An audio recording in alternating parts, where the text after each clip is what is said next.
No DQ Galaxy. We are live with a recap of WWE NXT Deadline 2024, the final WWE Premium Live event of what was a very eventful 2024. This show was in Minneapolis, Minnesota at this smaller venue. It was a nice venue for NXT. I liked it. Maybe AEW can run this venue. About 2,000 fans in attendance. Shout out to everybody watching this, whether it's live or on demand. I very much appreciate your viewership and support. Now, let's get to the recap of this show. We kicked off with an Iron Survivor Challenge, which is one of the featured matches of the Deadline pay-per-view event. We kicked off with the men's Iron Survivor Challenge, which meant the women were going to main event the show and be in the final match. I'm fine with that. We'll talk about the women's match in just a little bit. We had Wesley versus Javon Evans versus Nathan Frazer versus Ethan Page, and then a fifth mystery person who was added to the match at the last minute to replace Eddy Thorne. Now, the rules of this match, you start off with two people. Every 5 minutes, a new person comes in until all five are out there. And then after 25 minutes, the person with the most falls is the winner. It's like an Iron Man match. But if you get beat at any point, you have to sit in a penalty box for 90 seconds.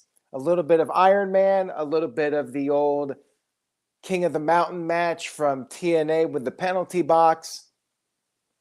We started this off with Evans and Lee. Lee was able to pin Evans with his feet on the ropes. Then we had Frazer coming in, followed by Ethan Page. Ethan Page ended up getting immediately pinned by Frazer. Then when Page's penalty time expired, he pinned Frazer, and then Evans was the only one without a point. They knocked each other down with kicks, and then the fifth person turned out to be Oba Femi. Now, last night when I did my predictions for this show, I didn't even know that there was going to be a replacement, although people were saying it in the chat that, hey, somebody might end up replacing Thorne. They did an injury angle with him. If I had known Oba Femi was going to be in the match, I would have picked him. Clear winner once he's out there. He comes out there and he quickly pins Evans. And then Evans got stuck in the box, literally stuck in the box. He could not get out, so he had to climb out and did the jump from the top of the box onto Femi and Frazer. Then Evans was finally able to pin Lee, and at this point, everybody was tied. Everybody had a point, and they tried to work over Femi, but he overpowered them. But then Page rolled up Femi, got a second point. Then Evans pinned Page to get a second point, and then Page was forced into the penalty box with Femi, which was an entertaining moment. By the way, it's Eddy Thorpe, not Thorne. Botch. Page getting thrown around the penalty box by Femi was a good moment. And then Femi delivered a double choke slam to Frazer and Lee, and he pinned them both at the same time, which gave him double points, put him ahead of everyone else at 3 points. Evans then came in, took out Femi with a cutter, but could not make the cover in time, and Femi was able to win the match with 3 points. Interesting finish there with the double points to pick up the win. Good match. These are always entertaining matches. They're fun to watch. It's a nice concept. I wonder if they'll do it on the main roster at some point. They probably will. I'm thinking eventually we'll see this on the main roster. Obafemi wins, and I think he's going to be the next champion. I'm calling it now.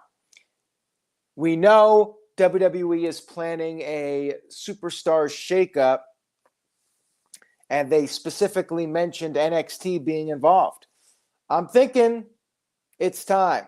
Trick Williams will drop the NXT title to Obafemi, and I think we're also going to have a new NXT Women's Champion, and we'll talk about that later.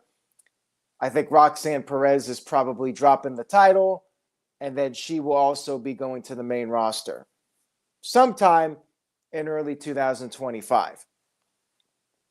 Good match here. Obafemi definitely looks to be the future of the brand. We had our NXT Underground match, Lola Vice versus Jaida Parker. We've had a couple of these matches. It's a change of pace. I like when things are done outside the box. I think my real issue with this one is that I don't like when you have all the extras surrounding the ring pounding on the mat constantly. I personally find it annoying. Not everyone feels that way, but it almost makes the match unwatchable for me personally. They tried to do an MMA style match here, and it is a change of pace. It is something different. It's not my favorite thing, but they only do one every now and then. It's kind of like Lola Vice's specialty now, in similar fashion to like the Inferno match being Kane's specialty. You know, every once in a while, Lola Vice might need to make a statement against somebody, and they do one of these underground matches. It was all right for what it was. You know, you had no ring ropes. They were brawling, doing a lot of submissions, doing a lot of takedowns, that sort of thing. And part of the story here was that Lola's hand got injured during the match, and Jaida even used, as a sign of disrespect, Lola's black belt to give her some leverage with her offense. And then Jaida actually tried to grab a brick and use it as a weapon, but that did not work out for her. Lola hit a spinning back fist and then picked up the win with an anaconda submission. Again, match was fine for what it was. Not my favorite thing, but hey, it's something different, and they only do it every once in a while. Next up, we had Nathan Frazer pulling double duty with Axiom, defending their tag team titles against Myles, Borne, and Tavion Heights. These guys are part of a group called the No Quarter Catch Crew. I think that's what they're called. Who is coming up with these awful names? We got the New Catch Republic, the Pure Fusion Collective, the No Quarter Catch Crew. These names all suck. We have one guy here who looks like if you played a non-WWE video game and made a Randy Orton CAW, that would be this guy, Myles Borne. The other guy, Heights, I thought had more of an upside, a better look, and a bit more impressive with his offense. Like, that guy, I think, has some upside. Myles Borne, I think, needs to go back to the drawing board with his look. He's got too much of the Randy Orton knockoff look going, as far as I'm concerned. The match itself was very good. Axiom is quite the spectacular superstar, and he did vow to do the heavy lifting in this match, and that he did. He held his own for a while. You had the OTM. Again, what's up with these names? The OTM came out there, and Heights ended up doing this belly-to-belly throw, sending Frazer outside of the ring onto OTM, and then OTM were escorted out of the ringside area by officials. Axiom came in, started building up momentum, but then Heights used his power, and Frazer was in rough shape. He was hurt. He eventually got back in the match, and Axiom did a top rope Spanish fly to Borne, and then Frazer came off the top with a Phoenix splash, but Heights broke up the pin. And then we had some miscommunication. This seems to happen with these guys quite a bit. Axiom and Frazer with some miscommunication. Heights and Borne nearly won the match, but then Axiom was able to kick out, and then Axiom somehow, some way, pinned Borne with the inside cradle and retained the tag team titles. I enjoyed the match. I thought it was very good, fun match. This guy Heights, I think, has some potential. I don't know who beats Axiom and Frazer at this point, but they're a solid team.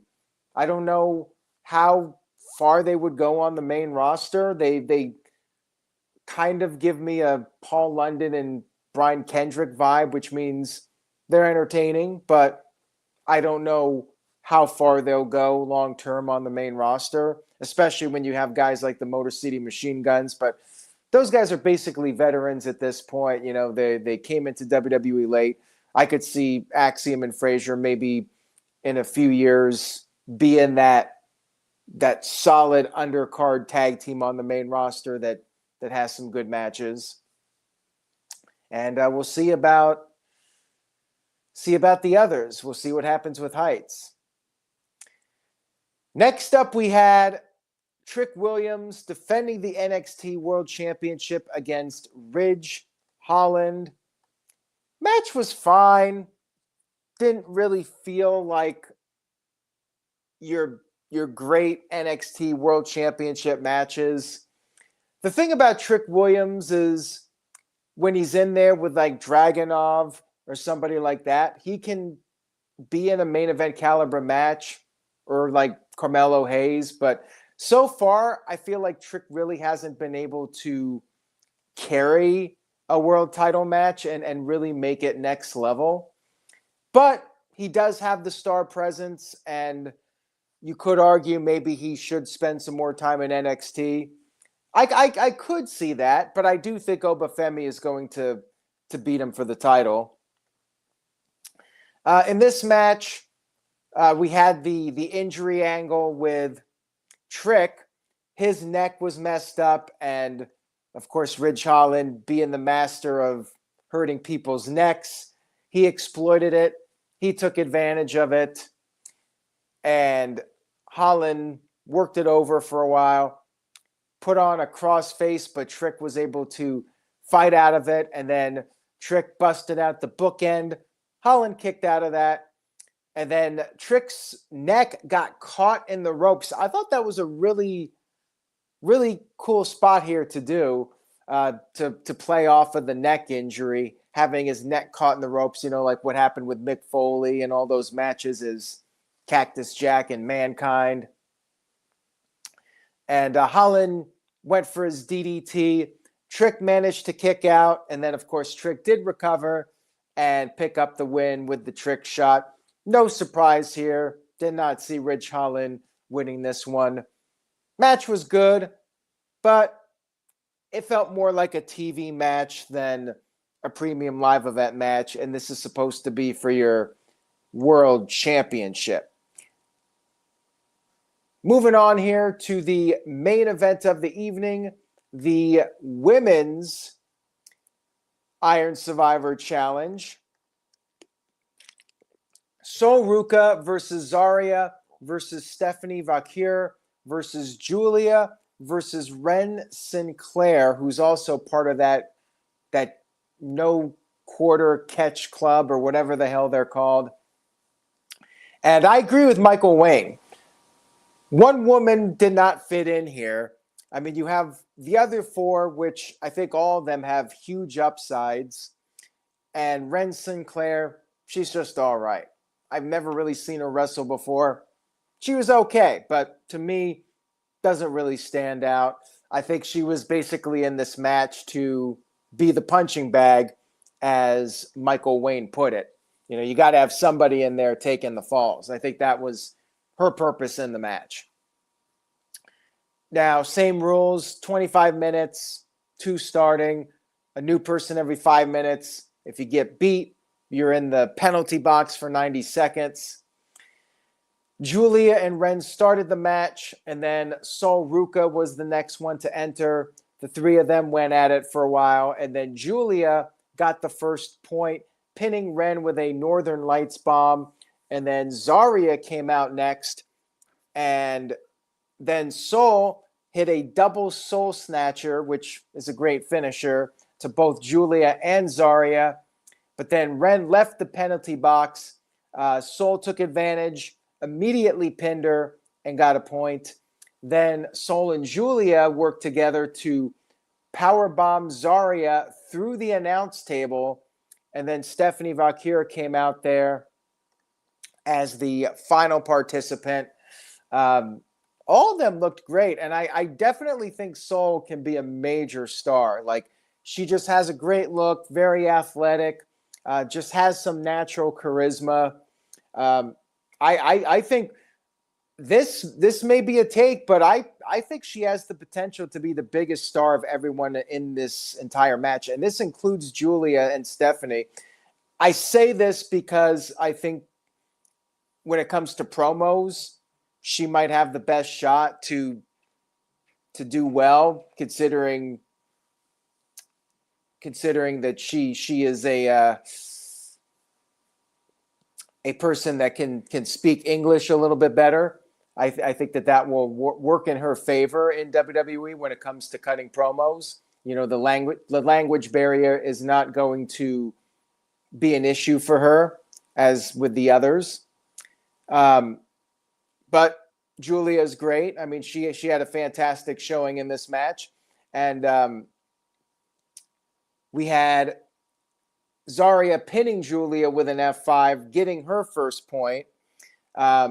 Stephanie and Wren did not have a point. Then Stephanie rolled up Wren to score a point. Then after the penalty period ended, Wren did manage to get 1 point by pinning Sol. Everyone had a point. And then we came down to the final seconds. Giulia was able to pin Zaria with just a few seconds left. Stephanie desperately tried to pin Giulia, but the time ran out, and Giulia was officially declared the winner with 2 points. Really good match, definitely delivered in the main event spot.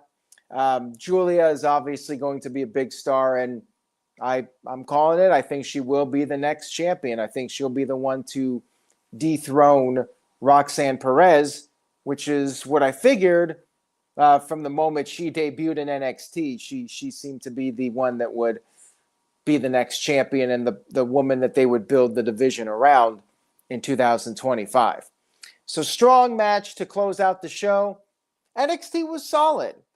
Wasn't like a classic takeover, and I typically say this for these NXT shows, but it was a good way to end the year. I do enjoy the Iron Survivor matches. I would recommend checking those out.